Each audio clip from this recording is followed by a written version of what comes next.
Welcome sa Tinig ng Bayan! Boses ng masa para sa masa! Kung gusto mong marinig ang totoo, like, share at subscribe ka na! Magandang araw mga katinig ng bayan! Ito na naman tayo sa isa na namang mainit na issue sa Kongreso.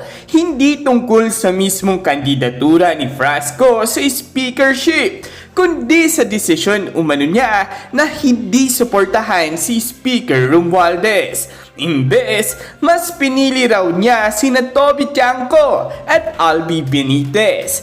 Ano raw ang dahilan at bakit ito big deal? Tara't pag-usapan natin. Ayon sa agenda segment ng Billionaire News Channel, kinumpirma na si Congressman Duke Frasco ay hindi tumatakbo bilang speaker. Ngunit naging usap-usapan siya matapos lumabas na hindi siya pumirma sa manifesto of support para kay House Speaker Martin Romualdez. Sa halip, ipinahayag umano ni Frasco na mas sinusuportahan niya si Congressman Toby Tiangco at Congressman Albi Benitez bilang karapat-dapat na maging susunod na speaker ng Kamara. Nilinaw raw ni Frasco na ang kanyang posisyon ay hindi para manggulo o magpasimula ng alitan. Sa halip, isa lamang daw itong paninindigan na dapat ay maging mas mahusay ang liderato sa Kamara. Ayon pa sa kanya, gusto raw niya ng isang united at proactive partner ng Malacanang. Isang speaker na tunay na makakatuwang ni PBBM sa pagtupad ng mga pangakong pagbabago. Isa sa mga binabanggit na dahilan ng kanyang posisyon ay umano'y growing frustration daw ng ilang Visayas at Mindanao congressmen sa liderato ni Romualdez. Hindi man detalyado ang mga reklamo, pero may lumalabas raw na sentimiento na dapat ay magkaroon ng mas inklusibong pamumuno, hindi lamang sa Luzon o sa mga malalapit sa palasyo. Posible raw na ang mga moves tulad ng hindi pagpirma sa manifesto ay mga paunang hakbang ng ilang kongresistang naghahangad ng pagbabago sa liderato ng House. Si Congressman Toby Tiangco ay kilala bilang independent-minded na mambabatas, habang si Albi Benitez naman ay isa sa mga may malawak na political network, lalo na sa Western Visayas. Pareho silang may matibay na koneksyon sa Pangulo, kaya raw marahil mas komportable si Frasco na suportahan sila. Hindi naman malinaw kung may endorsement mula kay PBBM. Pero kung basehan ang mga kilos, mukhang may blessing ang mga pangalan na ito behind the scenes. Habang umiinit ang mga haka-haka, nananatiling tahimik si Speaker Romualdez tungkol sa mga alegasyon ng shared frustration. Pero sa kabila nito, matibay pa rin ang suporta niya mula sa kanyang sariling mga kaalyado. Kaya't hindi pa rin siguradong may sapat na bilang ang mga nais ng pagbabago.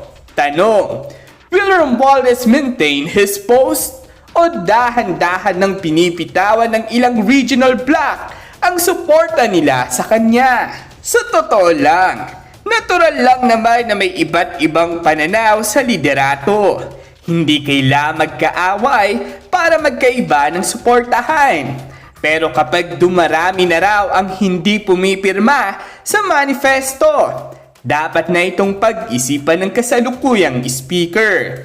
Kung talagang gusto ng unity, kailangan ding marinig ang boses ng Visayas at Mindanao, hindi lang ng NCR at Luzon.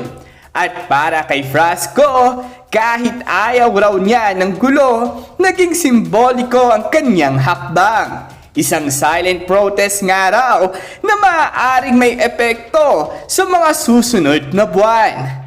So mga katinig ng bayan, ano ang palagay nyo? May tensyon na raw ba talaga sa Kamara? At At kung kayo ang tatanungin, sino sa tingin nyo ang mas karapat-dapat na speaker? Romualdez, Tiangco o Benitez? Comment down below, like and share kung nagustuhan nyo ang usapan natin ngayon. At huwag kalimutang mag-subscribe sa Tinig ng Bayan, kung saan ang boses mo ay mahalaga. Samantala, sari-saring komento nga rin ang lumalabas mula sa mga netizens patungkol sa isyong ito. Sabi pa nga nila, change in House leadership is a plus factor for BBM approval rating.